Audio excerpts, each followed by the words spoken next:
rikthyem prap në Dalina Show në temën të ngecur në martesë. Është një temë që ka nisur të enten, pra siç ju kemi thënë dhe të enten dhe të premten ju e keni parë vetë, që programi është darë në 3 pjesë që t'ju mundsoj juve të përqendroheni dhe ne të kemi kohën e plot për të analizuar një histori, për të folur me rrëfysin e historisë edhe për t'ju futur një çik diskutimeve, kështu që të marrim të plotë edhe njerëzit gjithashtu të mësojnë dhe të kuptojnë, sepse padyshim historitë tona ngjajnë me shumë histori të tjera që janë vërdall edhe njerëzit mund ta gjejnë veten siç e kanë gjetur shumë edhe i falenderoj të gjithë për mesazhet e bukura që na kanë nisur. Pjesën e parë të enten ku ju mund ta ndiqni, e keni në YouTube tashmë, është historia e Mozës, një histori e një martese të nisur pa dashuri me zero dashuri që ditën e parë, një martesë e detyruar në një lloj farforme në subkonsciencë nga Jati që kërkonte që Moza të martohej, vazhdon e ngecur në atë martesë nga frika, e thekson është frika. Kjo histori ka dalë të njëjtën të premten, pastaj ka dalë historia e dytë që është historia e Violës, e cila është tamam e ngecur për shkak të një sëmundje që ka në familje. Djali i saj është smur, kërkon për kujdesje 24 orë dhe kjo ka shkaktuar një hendek midis çiftit, asaj dhe bashkëshortit. Ata të dy në këtë rast janë njohur me dashuri, por tashmë ka humbur çdo lloj forme komunikimi normal nga mbilodhja edhe kanë filluar fajsimet e njëri tjetrit. Ndërkohë, historia e tretë është një histori që duket pak histori metropolitane. Pra është tjetër histori, por histori metropolitane e histori të mëzakonshme. Marcela është një grua shumë e zonja, e cila ka njohur bashkëshortin që në bangat e gjimnazit dhe që është kthyer më pas në një martesë 20 vjeçare. Ai nuk është më e lumtur në martesën e saj. Gjithçka ndryshoi kur me sa kuptova për Marcela mund ta na korrigjoj ose të shtoj gjëra rrugës, kur ai ju fut politikës pa dijenin e saj dhe pastaj filloi një tjetër jetë. Marcela na ka shkruar edhe një letër që unë e lexova pak edhe në fund të episodit të pjesës së dytë dhe unë dua ta filloj me këtë letër. Marcela, të kam në linjë? Po, ju dëgjoj. Faleminderit që je këtu sot. Faleminderit juve. Letra jote më bëri pak përshtypje sepse tregonte një gjendje jo shumë të mirë emocionale. Shkruan sot është e diel. E diela e parë në gjithë jetën time që më vjen keq për veten time. E diela e parë që mendoj se vdekja do t'ishte më e bukur se mbijetesa, nëse do kisha luksin ta shijoja. Është një letër që vazhdon edhe flet më shumë për gjëra që do t'i flasim rrugës, por më bëri shumë përshtypje fjala vdekja do t'ishte më e bukur se mbijetesa, nëse do t'kisha luksin ta shijoja. Pse të ke shkuar deri në të menduarin e vdekjes që është luks? Po, duke bërë gjithmonë këtë ngecjen, falcon, i detyruar për qëndruar aty ku nuk po pëlqen asnjë gjë, siç është një martesë që ka mbaruar funksionin e saj. Atëherë do të pëlqente më shumë që të largoheshe nga të gjitha këto edhe do ishte ndoshta më e qetë, por ndonjëherë nuk e kemi luksin që të qetësohemi ashtu siç duam të qetësohemi dhe vazhdojmë ngelim në një martesë për x arsye, y arsye. Edhe kjo bën që ndonjëherë njeriu të mendojë dhe gjërash. Atë ditë kur shkrova dhe këtë letrën, po minte keq për veten sepse u zgjova dhe shikoja që rreth nuk kisha asnjë gjë nga ato që do doja të kisha, ato që kisha ndërruar të kisha, ose nga ato që do thjesht njeriu të ketë në një martesë, në një familje. Si çfarë për shembull ke ndërruar ti të kisha? Shiko, çdo kush kur martohet ka mendimin që çdo gjë do funksionojë në kuptimin miqësi, marrëdhënie, ëmbëlsi, dashuri, vëmendje, gjitha këto. Ajo që unë do doja do ishte që ashtu siç unë do jepja edhe do merrja në këmbim. Ndoshta jo vetëm dashuri, por edhe vëmendje, angazhim, përkujdesje, ndihmë. Edhe kur shikon që ti vetëm jep, po nuk merr asnjë gjë në këmbim. Atëherë mendoj dashuria humbet, sepse unë në martesë e kam nisur me dashuri gjithë lidhjen time, kam vazhduar dhe kam qëndruar për hir të dashurisë, pastaj për hir të fëmijëve. Ju jeni njohur, si tha, në gjimnaz dhe pastaj jeni martuar mbas sa vitesh? Me martuar mbas 8 vitesh. Ka qenë një lidhje goxha e gjatë para martesore, po pse Po, kaq gjatë? Po, u njohëm në gjimnaz, pastaj kur isha në vit fundit shkollës lartë u fejuam. Pastaj kur do linte fëmia i parë yni, aty edhe u celebrua me letra. Bashkëshorti ngulte kënd që duhet me patjetër të martoheshim me kontratë, sepse me kontratë ndoshta ai do ishte më i sigurt, sepse ai kishte dyshimet e veta apo gjëra të këtij lloji. Po që nuk e përfunduam, nuk e bëm atë kontratën. Po interesante, Dhe- më kom përshtypje se është e rrallë kjo në Shqipëri që të diskutohet. Ai kishte pasuri të vetat se kryesisht është Po, ai situata kishte, monetare. Mbrosh. po, ai kishte pasuri edhe kishte frikë dhe donte të mbronte pasuri. Mbas 8 Dhe vjetësh. kishte kërkonte. frikë. Po, mbas 8 vjetësh. Po, shiko, fillimisht nuk ndikoi, nuk është se unë e mora për keq, dhe në fakt isha dakord ta bënim në një farë forme, po pastaj pak neglizhenca, pak ndoshta edhe ai vetu u step pak nga ne nuk jetojmë në Tiranë, jetojmë në një rreth të vogël. Ai si duket u step edhe pak mbase s'donte të binte në sy, se edhe para shumë vitesh nuk ishte kaq evolucion i madh në shoqërinë patjetër, shqiptare po, për po. për kontratat me martesë dhe nuk përfundoi, por që ai ishte gjithmonë, më thënë, kërkues për ta bërë këtë, po vetë përsëri nuk e përfundoi. Si ishte martesa juaj në fillime? Unë nuk e di si ta shpjegoj, po unë vetë isha kaq shumë e dashuruar dhe kaq shumë e dhënë, e angazhuar me çdo gjë. Unë ndjesha e kënaqur, e lumtur. Mendoja se isha duke dhënë maksimumin tim për atë marrëdhënie, në kuptimin që gjërat funksiononin. Ne dhe kishim njohur pak a shumë njëri tjetrin, sepse tashmë kishim jetuar bashkë, sapo kisha lindur fëmija, sapo kisha filluar punën. Çdo gjë për mua ishte perfekte, deri kur s'kishin kaluar as 2 vjet nga martesa, pavarësisht se ne kishim shumë vite që njiheshim dhe rinin bashkë. Kur mora vesh që ai më kishte rrethuar.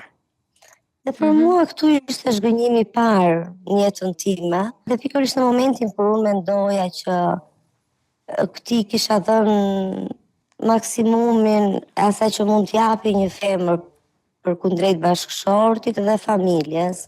Si përballove këtë moment? Si reagove? Shiko, kanë qenë, me thënë drejtë, reagimi ishte i keq, me sherrë, me gjëra të këtij lloji, egërsi. Mora disa ditë fëmijën dhe ika që dhe nga shtëpia. Nuk shkova te prindrit e mi, sepse nuk doja t'i përfshija në këtë situatë. Nuk doja që po t'ike atje, ndoshta s'do kthesha më, e gjëra të tilla, doja të qetësohesha. Dhe shkova tek një shoqja ime. Pastaj ai erdhi, më kërkoi, u takuam, edhe vendosa për hir të vajzës, me thënë drejtën, të kthehesha prapë në shtëpi. Edhe ta rifillonim, ndoshta jo rifillim, po të përpiqeshim ta kalonim. Dhe kështu mendova se e kaluam duke falur për atë që zbulova. Por gjithmonë duke vazhduar, ecja rrugës dhe zbuloja gjëra të reja, ecja rrugës dhe ndodhin gjëra të reja. Çdo me thënë gjëra të reja, tradhti të reja? Jo tradhti. Pastaj ky mori angazhimin në politikë pa më pyetur mua. Angazhimin politik e hante shumë kohë, e mori pa më pyetur, më vuri përballë shumë gjërave që as i dija, as më kishte marrë leje, as më kishte thënë që do na ndodhnin. Pastaj angazhimin politik ishte i tillë që do duhej edhe mos të vinte ndonjë natë në shtëpi. Ju kishit kaq vite bashk, në asnjë moment ti nuk e dije që ai do t'i futej një... Ja. Ai ishte profesionist, kishte një biznes të tillë në profesionin që kishte, ishte goxha mirë. Dhe kjo politika doli kështu si papritur, si rrufen qell të pastër, bam, erdhi. Dhe vetëm kur erdhi në shtëpi dhe tha, po, unë kam pranuar, do kandidoj, Edhe unë që i them, po, si mund kandidosh, si mund ta bësh këtë, pa më pyetur mua. Dhe ai që më thot, po pse duhet pyesja aty? Urdhëroj thash, po sa kjo më përket mua dhe do ta bëj unë, po ne jemi bashk. Nëse jemi bashk, çdo gjë duhet paktën të marrim mendimin. Vazhduan këto vite, erdhën dhe fëmijët e tjerë në jetë. Ndërkohë që ai ishte në politik. Po. Dhe ndërkohë që më shumë s'ishte se sa ishte dhe që unë do duhet merresha me fëmijët, me shkollën, me kurset, me kopshtin, me ushqimin, me çdo gjë. Ti punoja Çdo gjë ishte ndërkohë? përgjegjësia ime. Po, patjetër që punoja. Kisha një dado që më ndihmonte edhe për punët dhe për fëmijët, që vinte nga ora 8 deri në orën 6. Dhe pastaj, më thonë, unë kthehesha pothuajse në shtëpi çdo ditë rreth orës 3 ose 4, sepse duhet merresha edhe me fëmijët. Dhe nga ora 4 kur kthehesha, dhe derisa fëmijët flinin gjumë, çdo gjë e bëja unë isha babi, unë isha mami, unë isha edukatorja, shoku, shoqja, çdo gjë. Marcela, ke thënë në një moment gjatë historisë që mbas lindjes së fëmijës së tretë, fillova të mos ke më ndjenja. Ç'a ndodhi?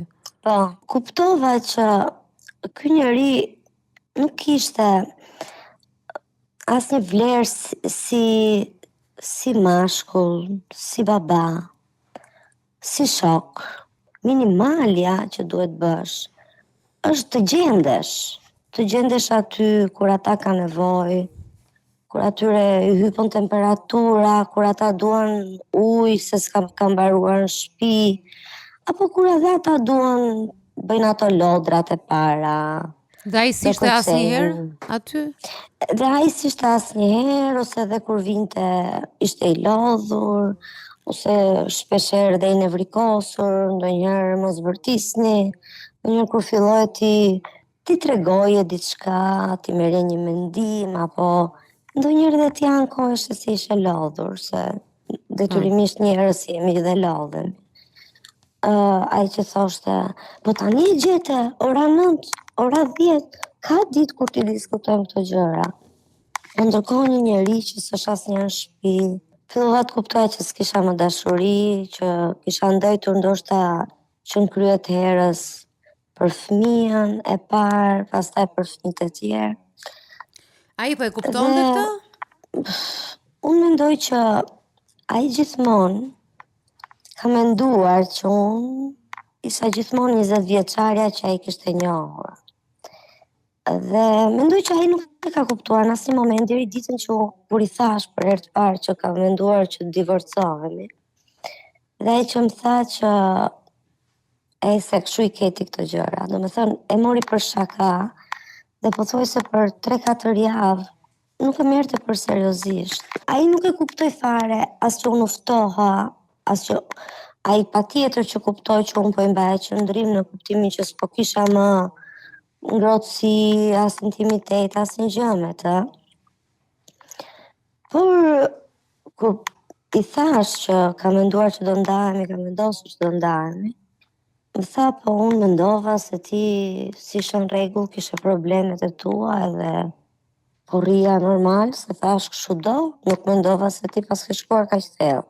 Me thënë ky njeri në kaq vite, nuk mendoj të analizonte një herë, të pyeste, po çfarë ke, po si, po qysh, po tek, pse erdhën gjithë këto gjëra, ku ftofe, ku ta prisha qefin, apo... Dhe ndonjëherë mendoj që ndoshta kam qenë e errësuar nga syt fillimisht nga dashuria.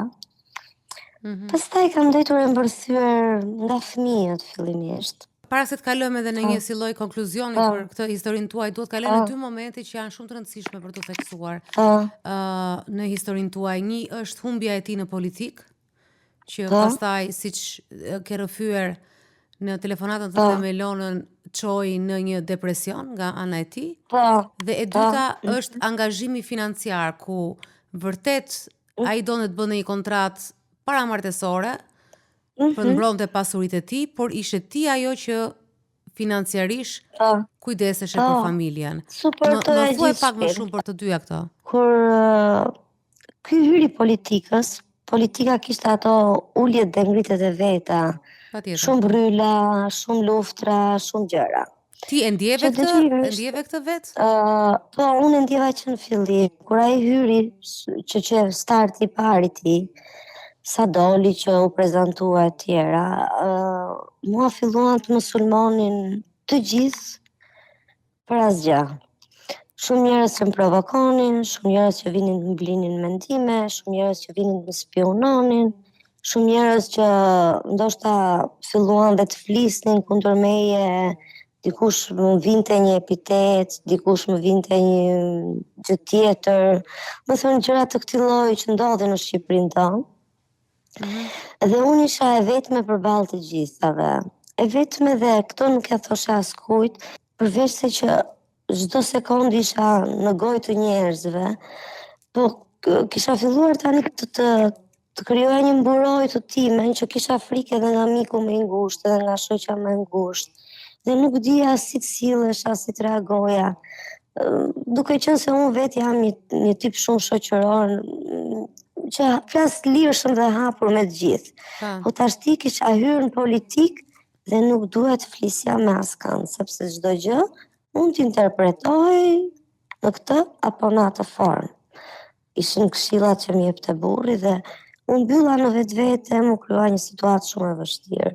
Në një farë mënyrë, më thonë, la ato traumat edhe kjo gjë tek mua, sepse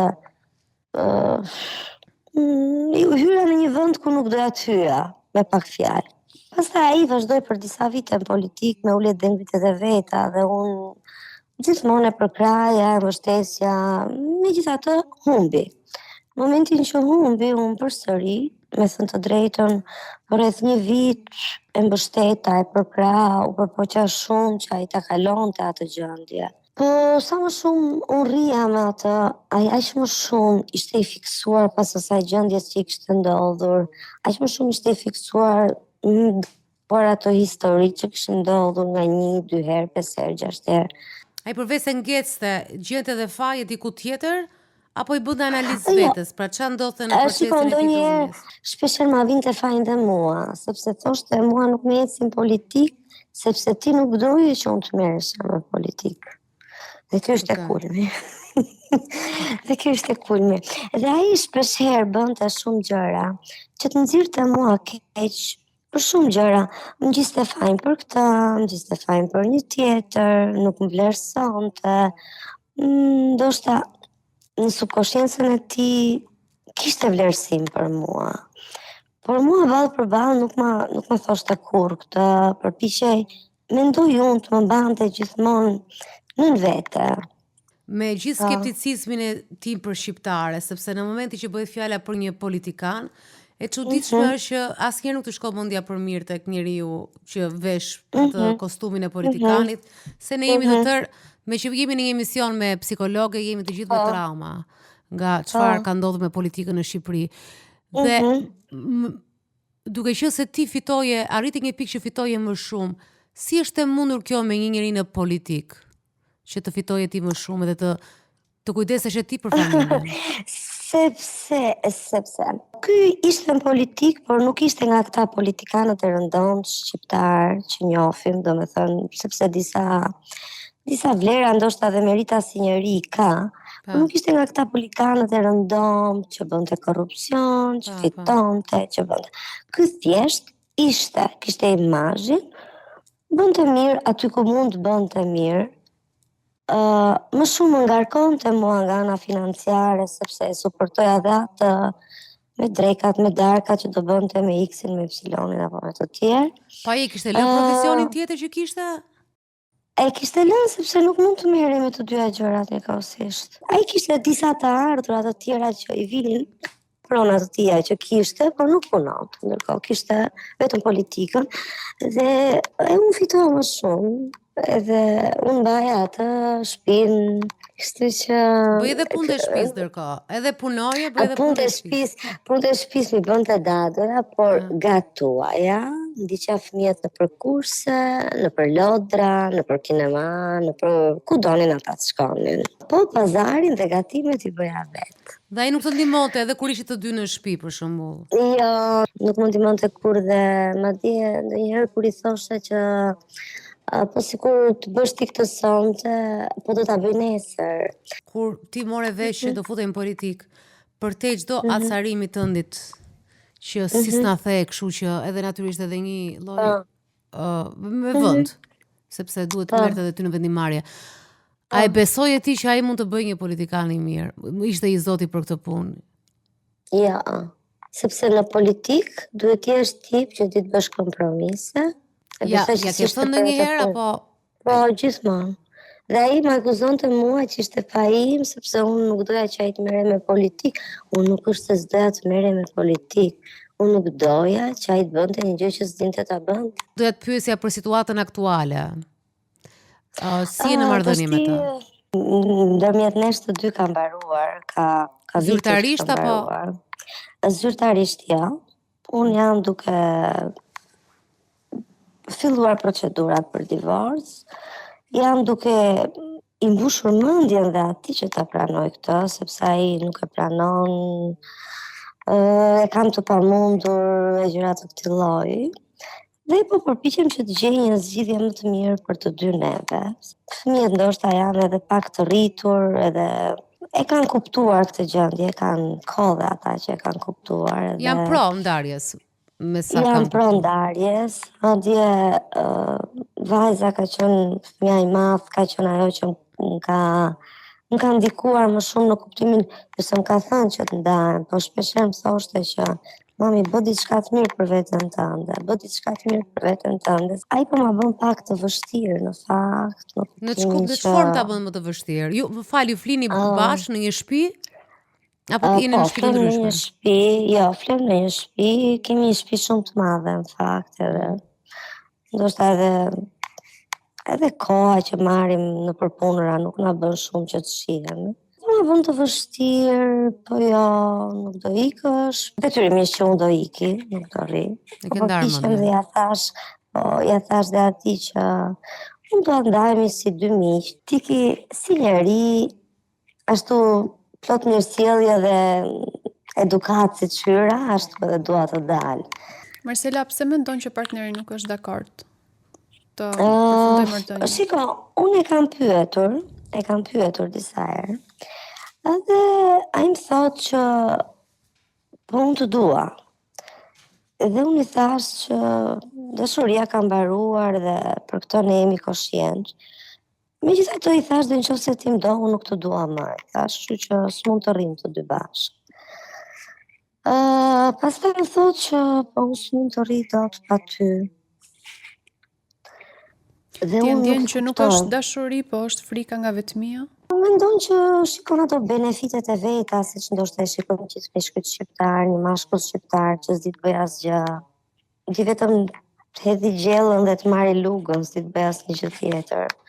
Ndoshta mendoj unë është kjo arsyeja, megjithëse është shumë vulgare ta mendosh tani që jetojmë, po mendoj që kjo është për mua. Ishte interesante edhe pyetja që bëri Dalina më përpara, kur lindi fëmia i tretë, aty ti e kuptove që nuk pate më ndjenja. Po, nuk pata më ndjenja. Unë të ky njeri po shikoja shumë defekte. Nuk po shikoja më një njeri që ndoshta kishte defekte patjetër, defekte kaq madhore, që mos ishte bashkëpunues, që mos dhuronte dashuri, që mos jepte pak ndihmesën e tij, qoftë edhe me një punë shtëpie, apo me një kurs fëmije, apo me gjëra të nevojshme të përditshmërisë. E the edhe vetë që erdhi gradualisht e gjithë situata. Po, erdhi gradualisht, po. Ku ti uftohem gradualisht, po. Edhe pavarësisht gjitha këtyreve që unë bëja, nuk isha dëgjuar asnjëherë nga ky një vlerësim në kuptimin që të thoshte që Po mos t'ishe ti, s'do t'ja dilnim, ndoshta jo, sepse do ishte mbas edhe për mua që i ke egzageruar. Por diçka që bravo, si Adel që bën ka gjëra njëkohësisht. Unë si bëj dot kaq shumë. Ti nuk më rrezitesh që unë si bëj. Që se do t'i thoshte këto, unë nuk kuptoja që ai vlerësonte mua për këto që bëja. Dhe okej, nuk ishte problem, ë? Por nuk i tha kur këto gjëra, nuk Po çfarë të nuk mbante në ishte- marrëdhënie përpara, kur filloi të thyeshe pa nga Shiko, fillimisht ishin fëmija, fillimisht. Pastaj pak të merr ajo rrjedha kështu edhe thua, hase ja do kaloj dhe kjo, hase ja siç kaloj e para, do kaloj dhe kjo. Pastaj kur la politikën ndojta se kaloj periudhë vështirë dhe thash po e përkrah, po e ndihmoj. Pastaj kur e kuptova, vazhdova të rria, kryesorja ishim prindrit, sepse prindrit shqiptar e kanë shumë të vështirë që të pranojnë ca gjëra, ca fakte, gjithmonë përpiqen që po duroj edhe këtë, po kaloj edhe këtë, po se kjo. Edhe duke qenë se ishi edhe goxha të moshuar, derisa pastaj vendosa dhe thash, jo, nuk kam më përtypje. Unë më mirë do jetoj vetëm me të gjithë kundër se sa kështu, më thonë, e mbytur, sepse fillova çdo ditë mbytesha edhe më tepër, kur shkoja në shtëpi më duke sikur merrej fryma. Shpesh herë më dilte gjumi natën dhe me ndonjë ëndër kështu të frikshme. Edhe kështu më mora vendimin që nuk ishte më kuptim kjo gjendje dhe duhet ta mbyllja. Jona, këto janë njohur edhe në gjimnaz, që është në një fazë ku të intereson vetëm shikimi i tij dhe buzëqeshja, dhe aty nuk kupton as se kush do jetë dhe kush do bëhet ky njeri, as ç'a ambiciesh, as se si do i menaxhoj situatat. Mendoj që dashuritë e gjimnazit janë shumë të bukura, po janë fat. Unë isha në gjimnaz në fakt, sepse kur unë isha në gjimnaz, ai ishte në shkollë të lartë dhe ishte goxha i ku pjekur. të kuptoje ti prapë në gjimnaz ishe. Ishte E mendoj fort që jo vetëm unë, po e mendon dhe shkenca në fakt që shumë e rëndësishme për një grua roli mashkullit si ai që mundson. Pra mashkulli është ai që mundson të paktën ekonomikisht në familje. për mua nuk është ndonjë problem kjo. Po nuk është për ty. Mbulesa anës financiare. Okej, Nuk jetë dakor. për atë. Ti the që ka qenë një profesionist i shkëlqyer dhe fitonte. Dhe në momentin që hyn në politikë, ku ti nuk e more seriozisht sepse e ndjeve që ai nuk ishte për atë punë, dhe ai ndoshta besonte që nuk mund të ishte për atë punë thellë, pavarësisht se ne marrim vendime ndonjëherë, thjesht i marrim Të gabuara, po. të gabuara. Mos ka ndodhur dhe kjo dobësimi i rolit të tij të mashkullit. Se që Shiko. do doja të laja pjata ndonjëherë. Unë nuk besoj që ti thellë do doje që ai të lante pjata, ndoshta s'do i të interesonte. Po ti ishte një politikan i suksesshëm apo një njeri, unë nuk besoj që femrat e kanë aty hallin që ai s'lau pjata. Madje shumë femra në kuzhinë nuk i duan fare burrat e tyre. Sa më pak t'jen afër. Nuk është problemi, nuk është te pjata është si koncept. Po. Jo të lej pjatën, si koncept, në kuptimin e intime. Po jo, nuk ishte ky problemi. Problemi ishte që unë personalisht nuk më pëlqen politika dhe edhe sikur ai ishte një politikan i suksesshëm, unë prap nuk do isha dakord me politikën. Dhe isha kundër politikës. Okej, po mos është i pasioni ti se mua më pëlqen shumë politika për shkak po ta them, se ne shohim politikën keq, por politika është dhe shërbim publikut. Dhe është realisht shumë interesante, politika është Shiko, jam dakord me ty, por një njeri që nuk është i suksesshëm në familje, që nuk arrin të menaxhoj çdo cep të familjes së tij, nuk mund të menaxhoj politikën, apo një bashki, apo një parlament, apo ku dëgjoj. Në koncept e shumë mirë. në koncept e mirë ti, po gjysma e këtyre me gjithë respektin shkojnë në shtëpi një herë në javë. Kur futen në atë fushat dhe unë, nëse do mendoja ndonjëherë futesha në politikë, shiko, do kisha kalamaj të rritur dhe të mirëpafshim jetës. Kur je në fushat, okej, do shkosh një javë në shtëpi. Po kur si je në fushat, duhet të shkosh çdo drekë dhe çdo darkë në shtëpi. Pastaj nuk është halli vetëm te ardhja në shtëpi, njeriu merr dhe në telefon e të pyet, ke nevojë për ndonjë gjë, ke nevojë për ndihmë. Patë edhe frikë nëse ai përfshihet në politikë do largohesh më shumë nga ju? Shiko, unë nuk mendoj që ndarja jonë erdhi nga politika, unë mendoj që më shumë erdhi nga fiksimi i tij për të bërë dikushin politik. Dhe ai tani ndoshta ngeli i fiksuar mbas se gjendje apo ku dëgjon. Fiksimi i tij, më fal, fiksimi i tij në paralelisht shkonte me mosbesimin tënd. Është shumë e rëndësishme fakti që ti se besoje dhe figura tjetrit s'dopsohet, se ti kur nuk beson te një gjë dhe që të del rezulton e vërtet, por ti kur nuk beson, fillon edhe thua, ore ky njeriu nuk e shef të që po shoh unë dhe s'është mirë, kupton? Për ta thënë kështu shkoqur fare. Patjetër. Përveç kësaj që ai u dobësua për këtë, mbaroi kjo. Pastaj ai kishte mundësinë ta rifillonte jetën.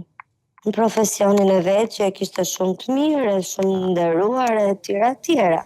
Pa i rënë në depresion. Më ka mbetur pak mendja tek fakti që ai kërkoi ose ta ka shprehur kur ishte në gjendje depresive, që dhe pse ka ardhur në mënyrë fajsimi drejt teje, ka thënë është faj edhe yti që unë nuk fitova ose nuk isha i suksesshëm, duket se e ka pas rëndësi shumë vlerësimin tënd. Dhe pse nuk e ka shprehur drejt për drejt.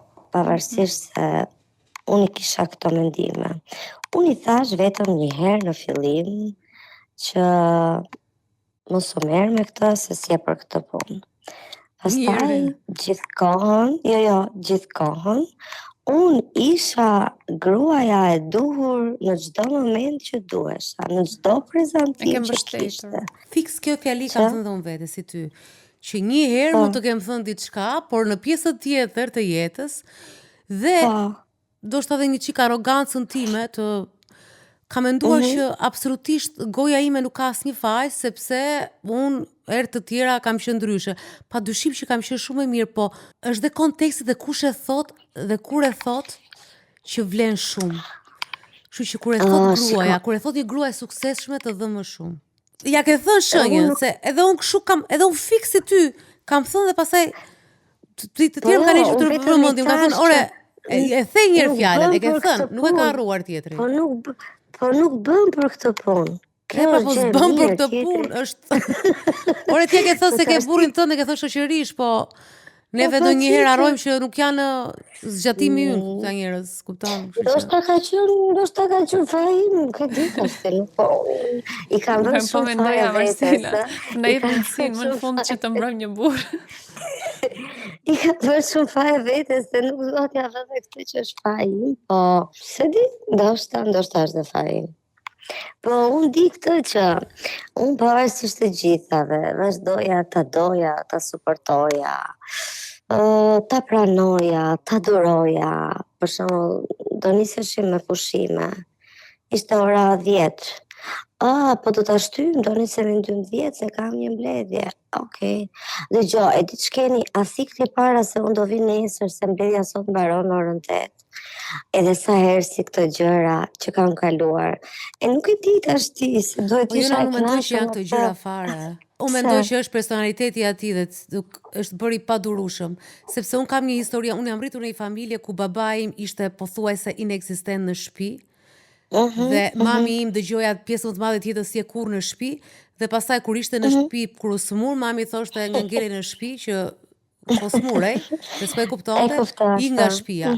Por në fund babi, se do njerë këtu duke sigur lavdore dhe kam familje perfekte, po ato shaj do të ato se mërziten pastaj, kështu që the vetëm gjërat e mira për familjen time. Jo, patjetër. Po babi im kishte shumë autoritet në familje, kishte dhe me ne, aq sa mundej merrej, na blinte libra, lexonte, do me thënë kujdesi, kishte një mënyrë të shprehur, ishte shumë i butë, ishte shumë gentleman. Do me thënë kishte shumë gjëra, njerëzit e donin shumë, ishte i suksesshëm në karrierë, ishte shumë i suksesshëm në gjën e vet. Shumë. Kështu që mami vazhdon në flet me adhurim për babin tim, mbas 2005 ka vdekur, llogarit bëhen fiks 20 vjet. 20 vjet që flet me një adhurim. Kështu që unë mendoj që për gruan fakti që ai kishte një mbledhje, kishte një kështu, është diçka, por mendoj që është më e thellë se kaq. Unë kështu mendoj. Sorry. Se di çfarë thotë. Mirë, patjetër. Dy persona që kanë një profesion ku ecin paralelisht në zhvillimin profesional, mendoj se bëjnë shumë aftë Marcela, prandaj po i flas shumë drejt për drejt, ajo është Ato bish bëjnë pak konkurrent me njëri tjetrin. Edhe ja duan vlerësim me njëri tjetrin, dhe pse nuk e pranojnë. Ndoshta, patjetër dhe unë e vlerësoj për atë çfarë është për profesionin e vet, është shumë i aftë, shumë i mirë. Shpeshherë jam përpjekur që dhe aty ai të bëj gjëra më të mira dhe të heci. I kam propozuar shumë gjëra për t'i bërë. Por ai asnjëherë nuk pranon, gjithmonë rritet ajo ratja vetë dhe gjërat e këtij lloji. Dhe shpeshherë i kam thënë që shiko, unë të vlerësoj për atë që di shumë, nuk është se s'di, por nuk të vlerësoj për mënyrën se ti sillesh me mua kryesisht, por edhe me kërkesat që ke ndaj vetes, sepse njeriu nuk mjafton të jetë vetëm i ditur. Nuk mjafton vetëm të jetë i zgjuar.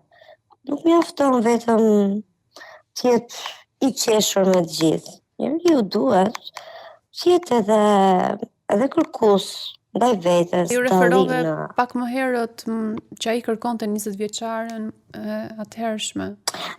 Kërkonte 20 vjeçaren në kuptimin që kur je 20 vjeçare, je dashuruar dhe çfarëdo gjëje që të thot partneri, edhe kur s'të pëlqen, ti e merr me pozitivitet, e merr me buzëqeshje, e merr me kënaqësi.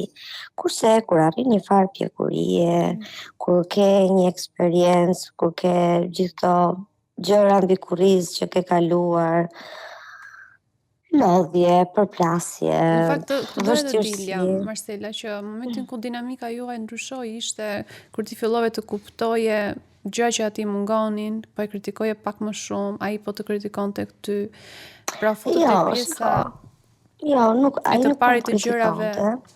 Jo, ai nuk po më kritikonte, as unë s'po e kritikoja.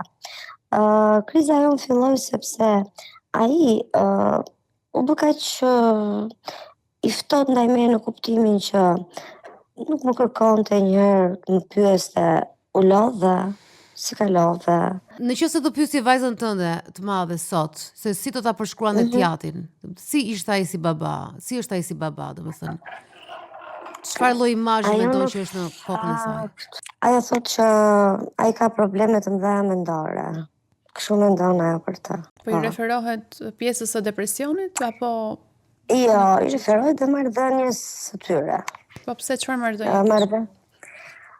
Po shpeshherë dhe ata kanë pasur marrëdhënie të tyre që ziheshin, pajtoheshin, unë që i pajtoja gjithmonë, që ai e gjykonte, që ajo është çik natyrë pak shumë e drejtë për drejtë edhe ndonjëherë bëhet dhe çik nevrike. Edhe shpeshherë kishin debate për gjëra të ndryshme.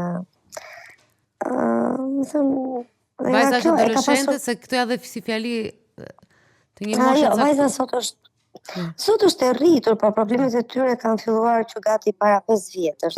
Nuk e kanë të mirë marrëdhënien dhe ata të dy. Nuk e kanë. Edhe nuk ai e kupton këtë gjë, e ka ndarë me ty që shiko, unë shpeshherë i kam thënë, shpeshherë i kam pajtuar. I kam thënë që fëmijët duhet i pranojmë me të mirat dhe me të këqijat e tyre. Përveç se që mendoj që vajza jonë është një vajzë shumë e mirë, shumë e realizuar dhe ajo.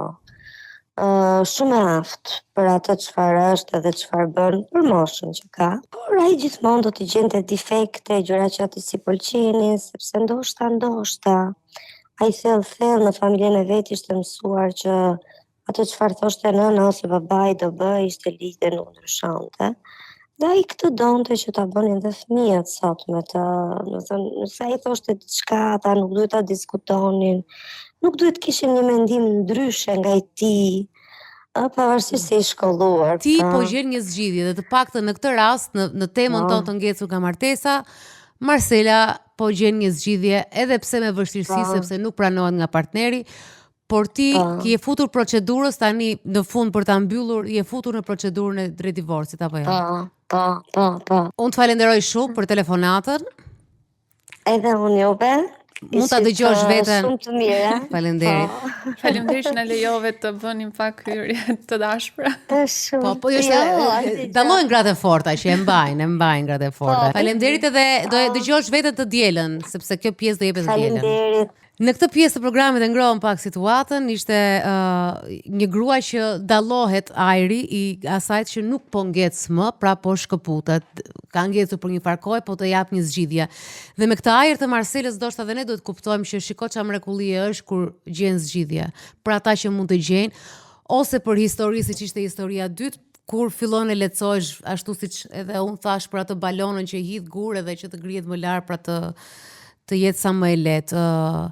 Ajo çfarë unë mendoj Jona që kuptuam nga këto histori, e para është prapë sikletshme ishte historia e Entës, që ai vlerësimi për njëri tjetrin.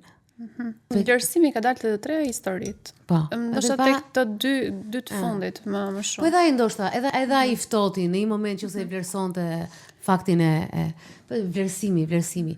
Pra kur s'ka mungesë respekti aty është fundi. Për mua është fundi kur Po, se kështu e kemi thënë dhe një episod me sa mbaj mend, pjesa dashurisë patjetër nuk zgjat gjithmonë. Do përfundojnë një fazë, janë fazat e dashurisë, kështu që ajo dashuria transformohet në respekt. Kur kjo mbaron ose nuk ka, fillon dhe vdes.